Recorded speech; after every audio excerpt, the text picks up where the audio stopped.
Tuhinjska dolina je najlepša dolina na svetu. Ima pa problem, ker ima veliko razritih cest, ogromno lokalnih cest, hribovskih vasi, razpršenih in tukaj bo treba pospešeno delati na tem, da se te ceste uredijo. Treba je urediti še 2 kulturna domova. Zdaj, ko smo denacionalizacijo nekako zaključili, Srednja vas pa Šmartno, sta oba potrebna obnove.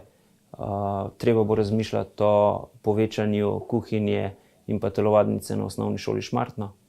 Treba bo pristopiti k obnovi podružnične šole Vranja Peč. Nekaj bo trebno poskrbeti oziroma dokupiti bo treba nekaj zemljišč pri športnem igrišču na Lasenem, zato da se uredi zraven še parkirišče. Obnovili smo že 2 podružnični šoli, eno na Selih, eno v Zgornjem Tuhinju. Ostale stvari so nekako urejene, največji problem so pa še vedno zagotovo ceste.